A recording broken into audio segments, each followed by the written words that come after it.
जी अस्सलामुअलैकुम, मैं हूं आपका अपना इनाम और आप देख रहे हैं इनाम जानी यूट्यूब चैनल। उम्मीद करता हूं आप सब लोग ठीक ठाक होंगे। अल्लाह पाक हम सब को अपनी हिफ्ज़ व ईमान में रखे, शाद रखे, आबाद रखे। तो जनाब आज हो गया जी जुम्मतुल मुबारक और तारीख़ हो गई जी 28। तो आज गंदम मार्केट में देखते हैं जी क्या सूरत हाल है।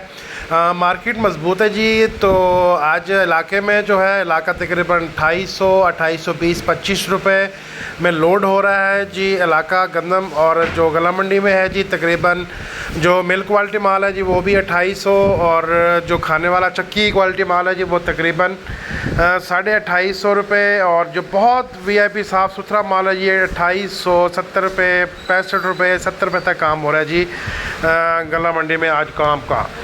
तो जी जनाब ये थी आज की रिपोर्ट गंदम की।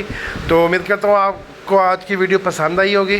पसंद आई है तो लाइक कर दीजिएगा, शेयर कर दीजिएगा और प्रेस को बटन को लाजमी प्रेस कीजिएगा। आने वाली हर वीडियो आपको टाइम पर मिलती रहे। तो कल तक दीजिए इजाज़त। अपना और अपनों का बहुत सा ख्याल रखिएगा। अल्लाह हाफ़िज़।